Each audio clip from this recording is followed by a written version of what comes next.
Առողջապահության ոլորտում բարեփոխումների իրականացումը հիմնականում պայմանավորված է ոչ միայն առկա դժվարություններով, այլև համակարգի հետագա զարգացման անհրաժեշտությամբ։ Ուստի Հայաստան հիմնադրամը համագործակցելով Հայաստանի Հանրապետության առողջապահության նախարարության հետ վերազինում է սահմանային համայնքների բուժհաստատությունները։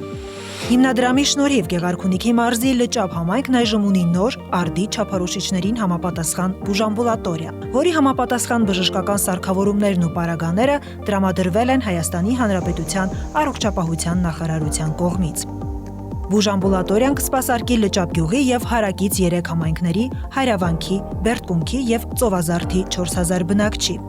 Շահառու 4000 բնակիչ, համայնքներ Լճապ, Հայրավանք, Բերդկունք, Ծովազարդ։ Ծրագիրն իրականացվել է Հայաստան համահայկական հիմնադրամի Կանադայի տեղական մարմնի ֆինանսավորմամբ։ Բյուջե՝ շուրջ 84 միլիոն ՀՀ դրամ, 210,000 ԱՄՆ դոլար։ Հիմնադրամը հիմնանորոգում է Բերդի բժշկական կենտրոնի նախկին վիրաբուժական մասնաշենքը, որտեղ գործել են վիրաբուժական, թերապևտիկ բաժանմունքները եւ վիրահատարանը։ Շահառու 17000 հոգի։ Ծրագիրն իրականացվում է Ամերիկայի Միացյալ Նահանգների, Մոնրեալի եւ Նիդերլանդների տեղական մարմինների ֆինանսավորմամբ։ Բյուջե՝ շուրջ 199 միլիոն ՀՀ դրամ, 495,000 ԱՄՆ դոլար։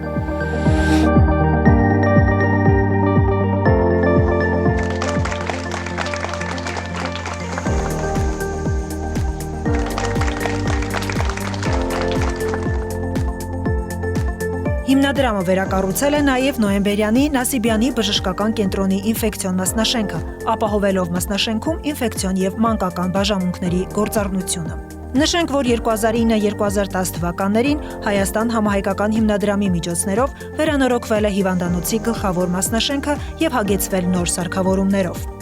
Շահառու 30,000 հոգի։ Ծրագիրն իրականացվել է Հայաստան համահայկական հիմնադրամի ԱՄՆ-ի տեղական մարմնի ֆինանսավորմամբ։ Բյուջե՝ շուրջ 102 միլիոն ՀՀ դրամ, 253,000 ԱՄՆ դոլար։